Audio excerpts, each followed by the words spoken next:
So when we're talking about a heart attack, we're talking about the coronary arteries. So heart attacks happen in the coronary arteries. That's why they're so important. So I'll write that over here. That's already here. Coronary arteries, this is where a heart attack happens. When they are blocked, that's a heart attack. By definition, that is a heart attack. So write this down. You guys have to know what is physically happening that makes a heart attack a heart attack. Okay? So that's the anatomy of it, right? that's the physiology of a heart attack when they get blocked.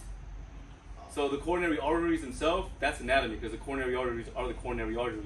Yeah. The blocking of the coronary arteries, that's the physiology of a heart attack happening. So when you have to like explain it, that's yeah, like physiology. Yeah.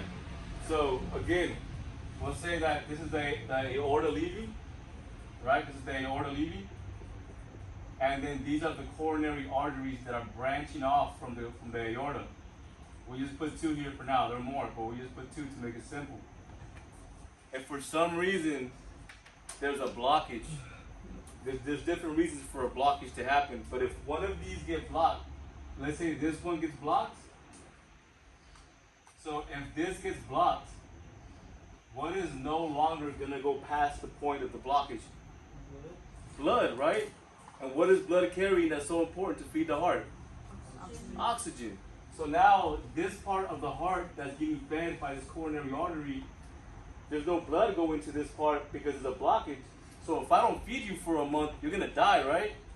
Maybe no water. So that's what's happening to this part of the heart. It's starting to slowly die. And that's why patients get chest pain, because there's no O2 getting here, and the pain is a result of no oxygen to a part of the heart. So there's pain. If I don't feed you, you're gonna act up, feel weird, right? Maybe even be loopy. So that's just the heart's way of being loopy and acting up, is giving you pain because there's something wrong. Okay? So that's why this is so important. And then I actually wrote this up here about the side. So when you talk about a side, right or left in the medical field, it's always going to be the opposite of your side, because we're talking about a patient. And that's also even if we're talking about like drawings in a textbook, it's always the opposite side. Okay? So you gotta kind of like think backwards for a second. Kind of, yeah. Just once you get that ingrained, though, everything else is easier. And then 2 more side notes for you guys that you guys need to know. Okay? Like, you guys see this one here? So pulmonary artery and pulmonary vein. Yeah.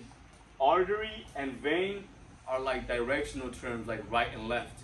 So if you see arteries, that means that the blood that's in that pulmonary artery, or whatever artery, that blood is going away from the heart. So write that down. So if it's in an artery, so pulmonary arteries push blood away from the heart. Okay? Arteries push blood away from the heart.